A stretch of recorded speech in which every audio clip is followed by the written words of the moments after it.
అందరికీ నమస్కారం. నా పేరు Sai Yashin. Welcome to our channel. నేను నేర్చుకున్నా. శ్రీ వాగ్దేవి కళాపీఠం వారు నిర్వహించిన కథల పోటీల కోసం నేను నేర్చుకున్న కొన్ని కథలలో ఇప్పుడు మీకు ఒక కథ వినిపించబోతున్నాను. ఆ కథ పేరు శిబి చక్రవర్తి. భృగుతుంగ పర్వతం మీద ఒకసారి పెద్ద ఎత్తున యజ్ఞం చేశాడు శిబి చక్రవర్తి. ఆ యజ్ఞానికి ఎందరో మహర్షులు హాజరయ్యారు. అందరికీ గొప్పగా మర్యాదలు జరిగాయి. అందరినీ గొప్పగా సత్కరించాడు చక్రవర్తి. ఆయన ఔదార్యానికి, దాననిరతికి తాపసులందరూ ఆశ్చర్యపోయారు. శివచక్రవర్తి దానశీలతను పదే పదే ప్రజలందరూ ప్రశంసించారు. ఈ వార్త ఇంద్రుడి వరకు వెళ్ళింది. ఆయన చక్రవర్తి ఔదార్యాన్ని పరీక్షిద్దామనుకున్నాడు. యజ్ఞవేదిక మీద కూర్చొనున్న శివచక్రవర్తి వడిలో ఒక పావురం వాలింది. అది మనుష్య భాషలో, మహారాజా రక్షించు, నన్ను ఒక డేగ తరుముకొస్తుంది, నన్ను చంపి తినాలని చూస్తుంది, దాని భార్య నుంచి నన్ను కాపాడు, నాకు ప్రాణభిక్ష పెట్టు అని దీనంగా వేడుకుంది.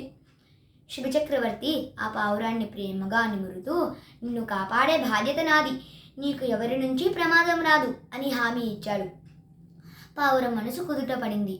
ఇంతలో అక్కడికి డేగ వచ్చింది. రాజుగారికి ఎదురుగా ఎత్తునైన చోట వాలి పావురం వైపు కొరకొరా చూసింది. పావురం భయంతో వణికింది. అప్పుడు డేగ కూడా మనుష్య భాషలో, మహారాజా, ఈ పావురం నా ఆహారం, తప్పించుకుని వచ్చి మీ శరణు చొచ్చింది, దయతో దానిని నాకు వదిలిపెట్టండి అంది.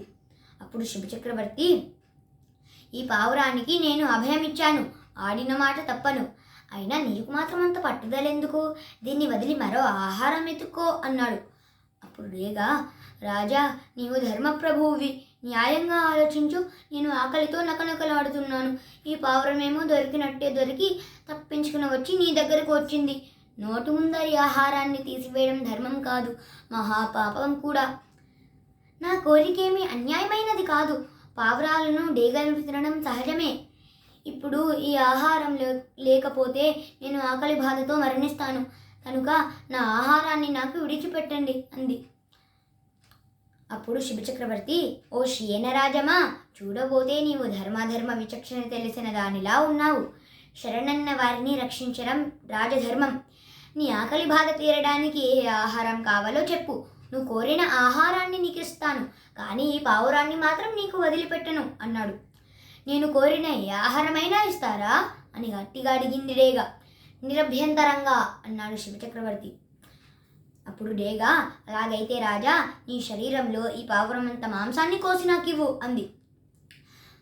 శివచక్రవర్తి నవ్వుతూ, అలాగే, నీకు సంతోషం కలిగించడం కంటే నాకేం కావాలి అని ఎప్పటికప్పుడు ఒక కత్తి త్రాసు తెప్పించి కత్తితో తన శరీరం నుంచి మాంసాన్ని కోసి త్రాసులో వేశాడు. పావురం బరువుకు సరికాలేదు. మరి కొంచెం మాంసం కోసి వేశాడు. అప్పుడు సరిపోలేదు. అలా వేస్తూ వేస్తూ చివరికి తానే వెళ్ళి పళ్ళెంలో కూర్చున్నాడు. తనకు తానే దానంగా సమర్పించుకున్నాడు.